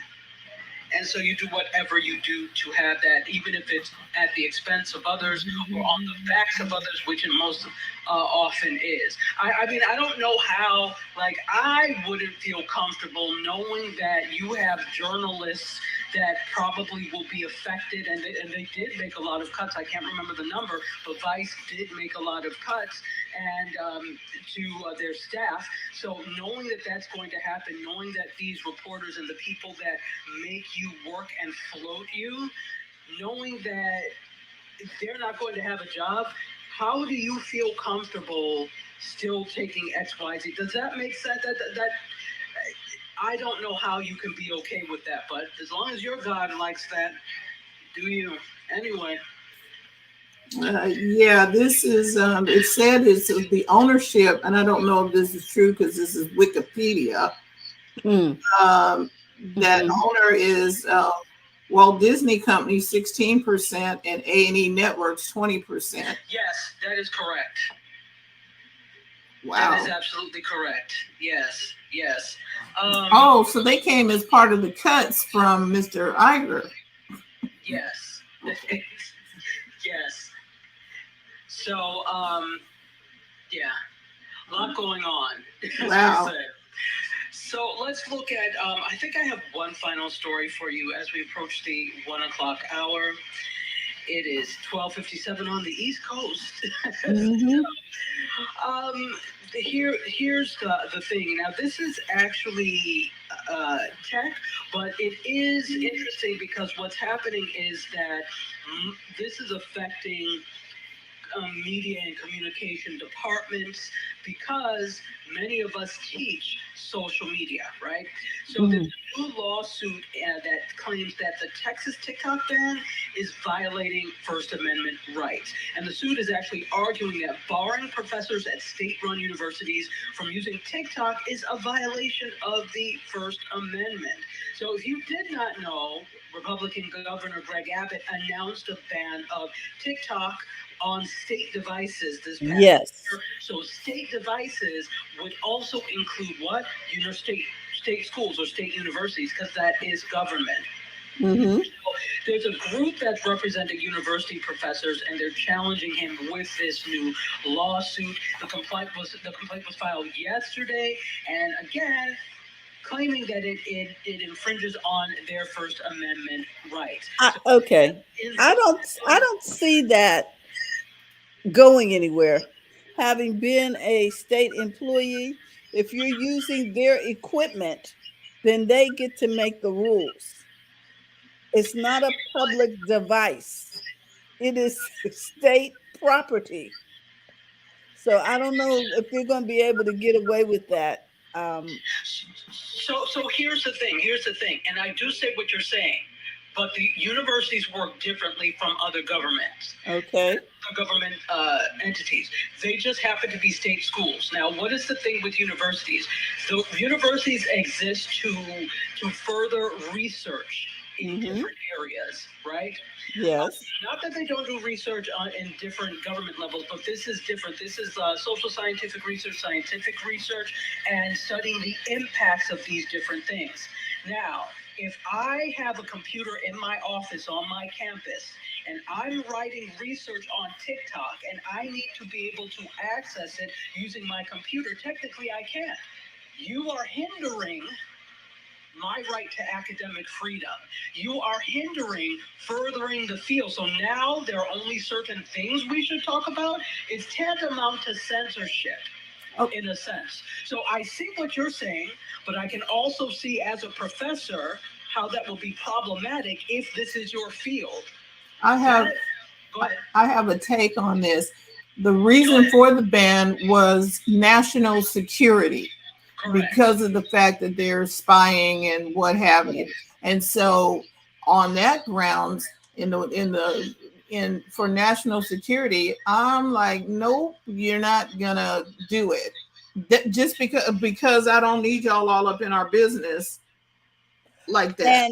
And we can designate equipment on a different server where you're not all up in the back door of the university where we're developing robotics, we're developing secrets for the military.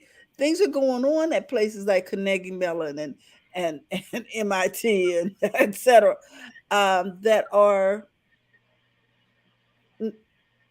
tantamount to national security. So yes. So maybe we would have designated research device laptops. You have to go over there if you're going to work on that paper, but not on the main system.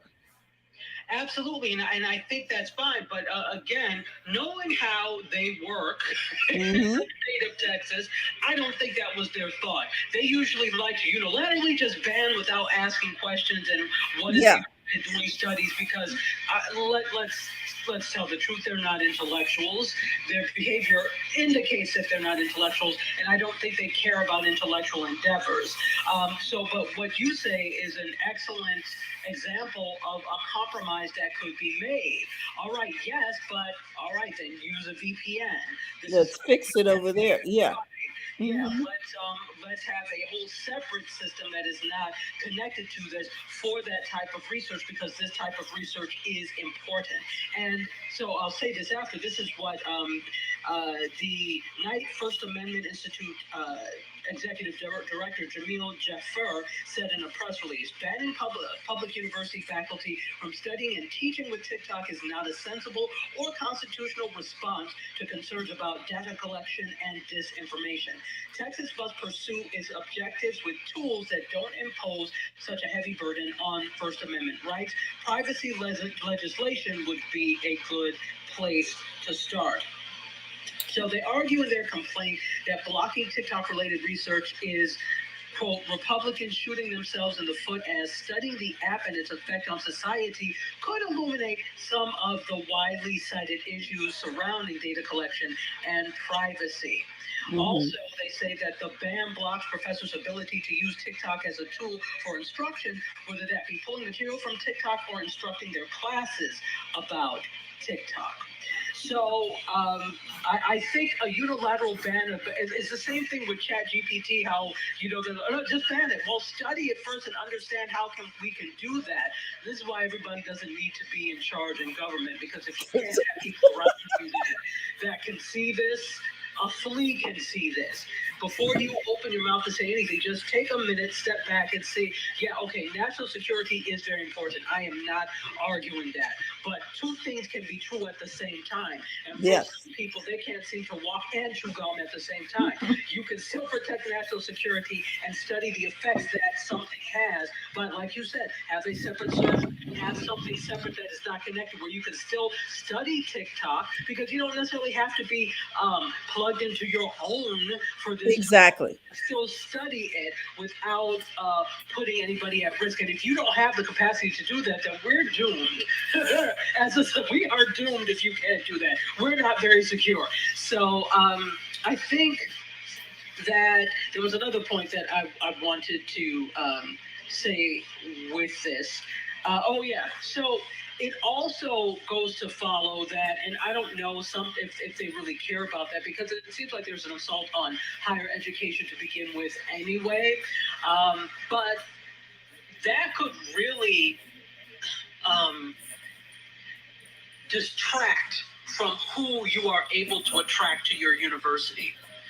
If you have top tier talent that want to come to your university, or maybe look, say you're a state school and you're not like a UT Austin, you're not like a UT San Antonio, a UTEP. Say you're a state school, a smaller state school in Texas. If that's something that's in place and you're trying to woo over some top talent, some top PhDs, they're not going to go to you, especially if they have other choices. So it could be a deterrent in attracting top talent to your universities, to the state, if you have bans in place on certain things. That includes books, Florida.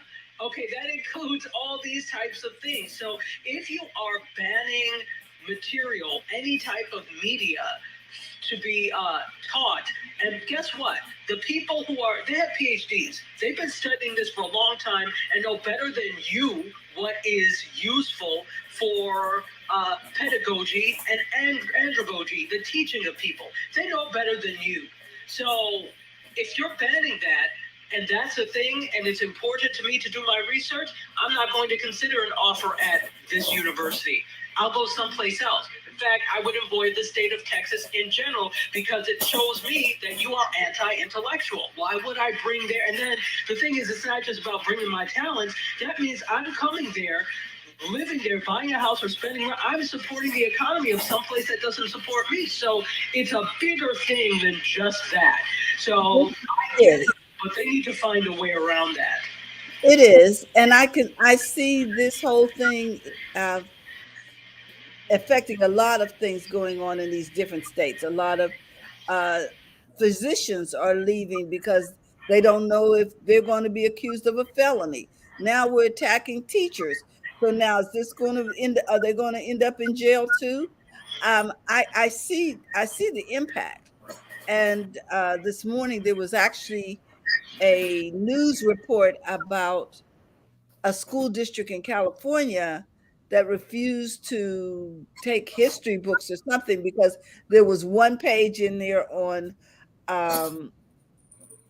Mayor Milken from San Francisco or something, and a gay liberation parade. That was 2 pages out of the whole book. So now the governor had to step in and say, you're either going to use this book, you can't just arbitrarily start banning books because they tell the truth. Okay. And that's the thing. I'm like, there was a gay liberation parade. That is true. So you're just trying to rewrite this. Revisionist history is problematic because you don't like what it says.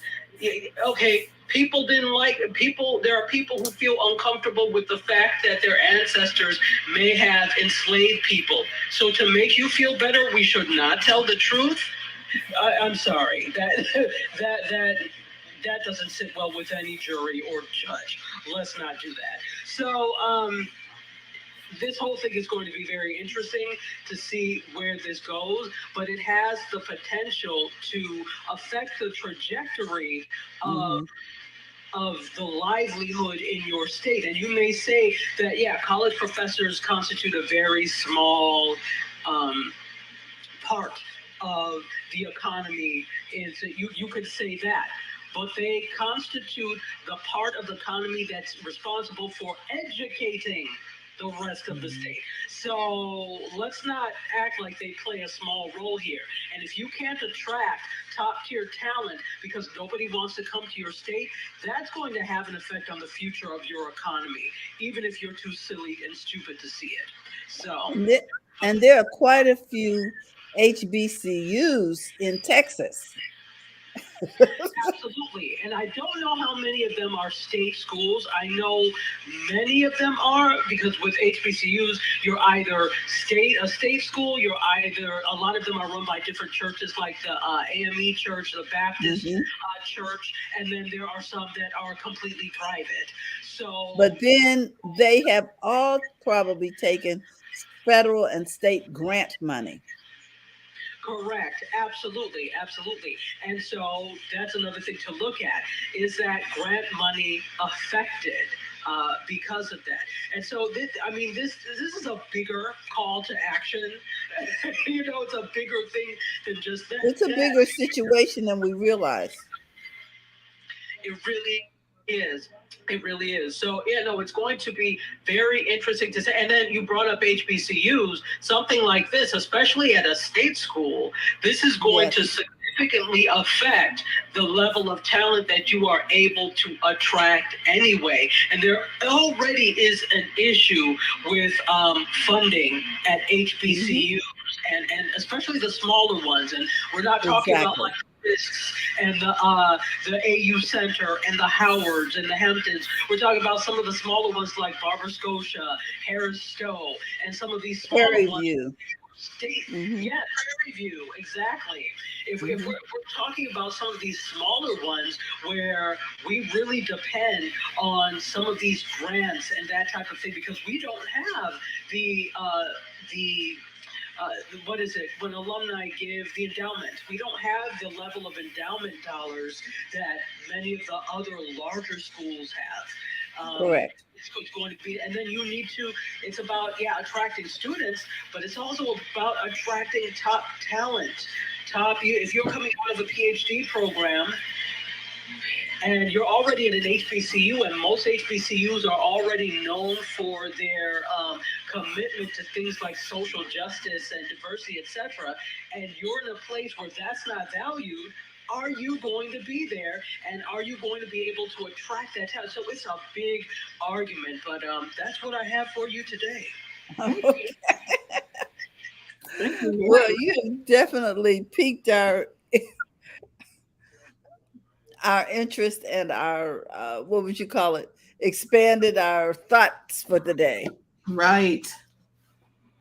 So we want to thank you all who tuned in live and on the replay for Tech Life Weekly. We will be back next week talking more tech. We don't know. The tech changes so often. So you need to stay tuned so that you'll know all what's happening on tech, social media, and media. Help keep you informed. TJ will be back next Tuesday. Dr. Tachi, you can catch her over on Mediascope on Wednesdays. And Terry and I will be out here throughout the week on Monday, again, Tuesday, Wednesday, and Thursday. There's always something to help you take the hassle out of your hustle so that you can build a profitable business that's fun to run. Become a part of the BizChicks community. Just go to bizchicks.net or text biz to 33777. And we look forward to seeing you there. So with that, take the hassle out of your hustle, and we'll talk to you next week. Thank you so much. Thank you, Dr. Tachi. Bye-bye, everyone. Thank you.